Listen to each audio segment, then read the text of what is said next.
lancer le candidat suivant. Alors on passe maintenant au 6e projet qui s'intitule Économie à équilibre dynamique. Et Stéphane Herry va avoir l'occasion de nous parler plus en détail de son projet. Bonjour Stéphane. Bonjour et merci pour l'invitation.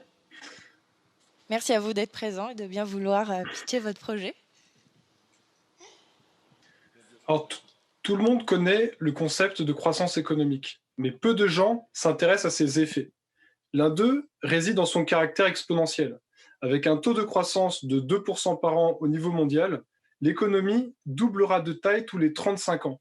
Cela signifie que le PIB, donc la production, sera multiplié par 2 tous les 35 ans. Le problème, c'est que lorsque le PIB augmente, la consommation de ressources et d'énergie augmente dans la même proportion. Imaginez ce que ça donnera dans 35 ans, alors que nous dépassons déjà largement les limites planétaires. Dans le vivant, les phénomènes exponentiels sont extrêmement rares.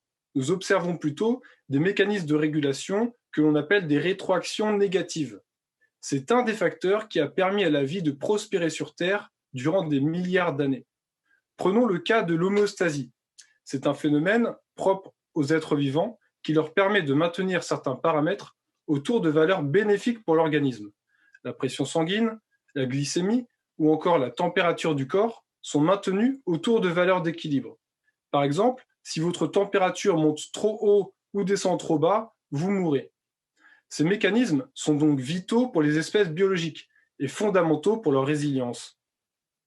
Au sein de l'ONG Exstaturae, nous avons conçu un modèle macroéconomique qui s'inspire de ce phénomène de régulation du vivant. Nous voyons l'économie un peu comme le métabolisme de l'humanité. Plus nous augmentons ce métabolisme, plus nous avons besoin de ressources pour l'entretenir. Et à l'inverse, moins il est développé, moins nos besoins vitaux sont satisfaits. Il faut donc trouver un équilibre entre, d'un côté, nos besoins vitaux et de l'autre, les limites planétaires. Dans notre projet d'économie biointégrée, nous utilisons différents outils pour arriver à ce résultat. Nous avons, par exemple, conçu un mécanisme de création monétaire qui est fondé sur des indicateurs écologiques et qui permet d'impacter directement l'économie selon l'état de notre environnement.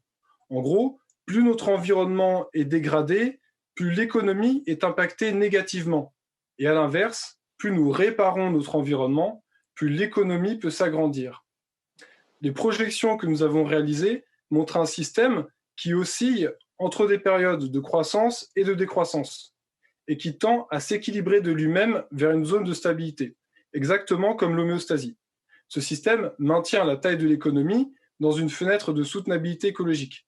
Il s'agit donc d'un modèle qui répond à la problématique de la croissance économique et qui nous permettrait de sortir d'une logique de productivisme à court terme pour tendre vers une logique régénérative sur le long terme. Merci. Merci beaucoup Stéphane Herry pour cette présentation. Je me tourne tout de suite vers les membres du jury pour avoir éventuellement une ou deux questions. À Aïna peut-être. Aïna Kéros, oui. J'ai une question par rapport au levier que vous espéreriez avoir dans le cadre de ce projet que je trouve effectivement intéressant d'un point de vue idéologie. Comment vous pensez pouvoir convaincre les personnes qui ont le pouvoir de mettre en place ce type d'économie ? Alors aujourd'hui, au niveau des discussions qui sont faites en économie, il y a tout un tas d'économistes qui sont tout à fait conscients des problèmes environnementaux et qui conçoivent la problématique du système actuel. Donc il y a des économistes qui recherchent des solutions vis-à-vis des problèmes actuels qui sont posés par le système actuel. Alors il y a plein d'économistes qui proposent des choses intéressantes.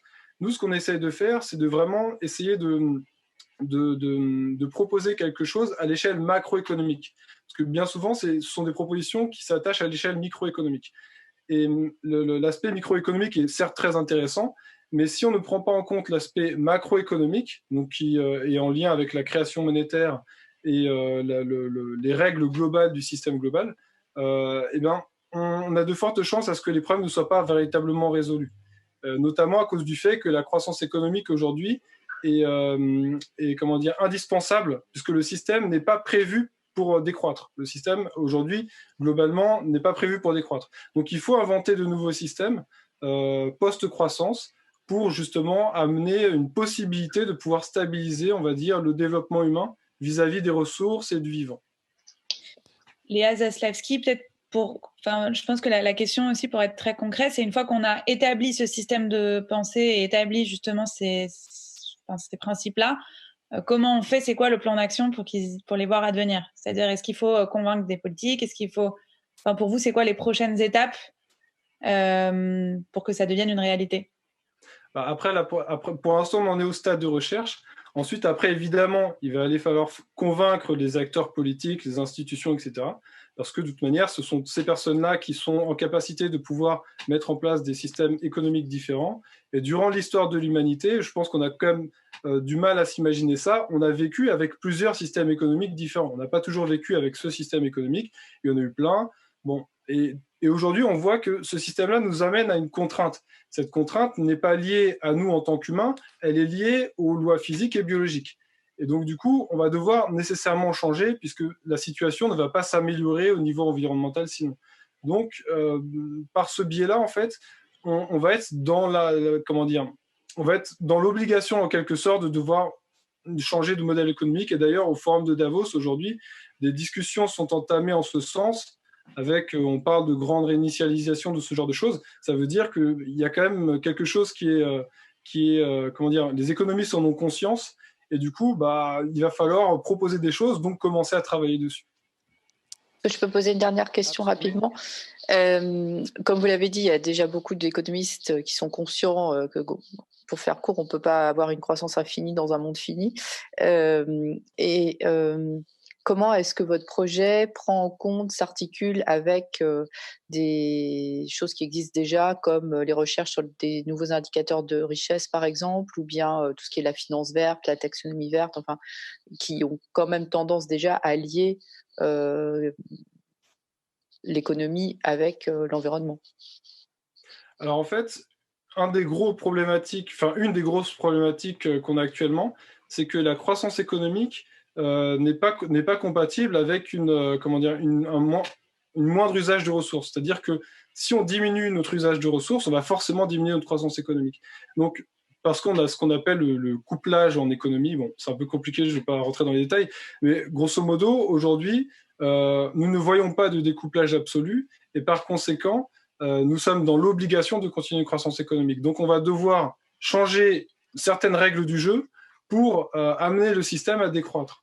On ne pourra pas décroître actuellement, ou ce sera un peu compliqué, dans la structure du système actuel. Donc il faut proposer des nouvelles alternatives.